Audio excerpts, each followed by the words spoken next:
To bring in Republican Senator Rob Portman of Ohio.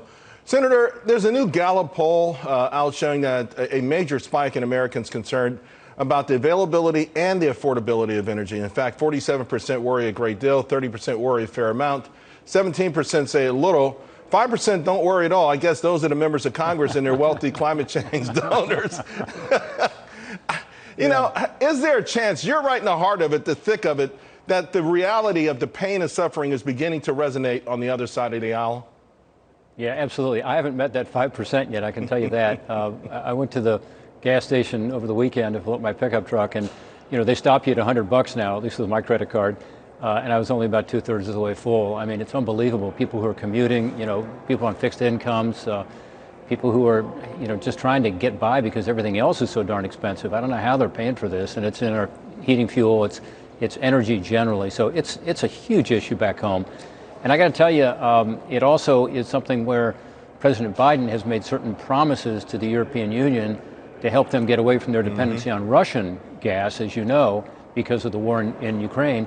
He cannot keep those promises unless he changes policies. You know, and I think that poll, the Gallup poll, was interesting because it wasn't just affordability, availability. So I'm reading here where the White House is talking about CEOs of 6 major oil companies testifying next week. But Javier Blas of Bloomberg, who, by the way, is really fantastic when it comes to this, says that these hearings, they forgot to invite the two largest oil refinery companies in the country, or the owner of the biggest refinery in America. Together, the three accounts for 33% of capacity. The reason I bring this up is it dovetails to what you were saying. It doesn't seem like there's a genuine interest in solving this issue. You know, some virtue signaling, yes. Some empty promises to our allies, yes. But no real attempts to fix it. Well, unfortunately, you're right. And what this report that you talked about earlier, the Republican Study Committee report, says is that during the campaign, then candidate Biden was very explicit about going after fossil fuels. And then first day in office, of course, cancels Keystone XL pipeline, which was, as you know, billions of dollars had been invested in that, and the rug was pulled out from under those people. And that leads to a lot of uncertainty in the industry. Then they put out an executive order saying we're not going to provide any new leases on federal lands or waters. And then they made permitting tougher by threatening to rewrite the permitting rules. So all of this sends a message, a strong message to the industry. And I spoke at a conference in Ohio last week on natural gas, and this is what I heard. The message is very clear, which is the administration is going to make it more difficult, more costly for you to be in this business. Right. Then he put out his budget this week, and boy. the budget increases taxes on companies.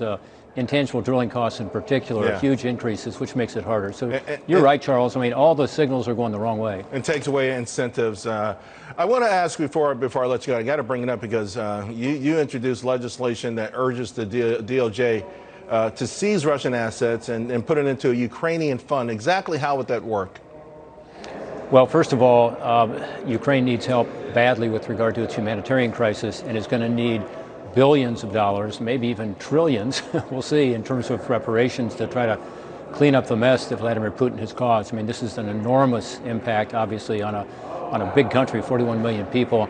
So what I want to do, at the very least, is instead of freezing assets of these oligarchs and others who are supporting Vladimir Putin in Russia, instead of freezing, let's actually seize these assets. As an example, there's a $700 million yacht apparently floating out there. It belongs to Vladimir Putin. There's other yachts that the French have actually seized. The Germans have actually seized some of this property, so they're ahead of us. And then they take that funding from the seized, property, sell the property, and then the idea is to provide that money for the humanitarian effort. Right now, there are over 4 million Ukrainians who have been forced to flee their homeland. And I think that's a great way to get some money into this effort, because it's going to be extremely costly. No doubt about it. It's a great gesture. Senator Portman, thank you very much. Appreciate it. Thanks, Charles. Always good to be on with you.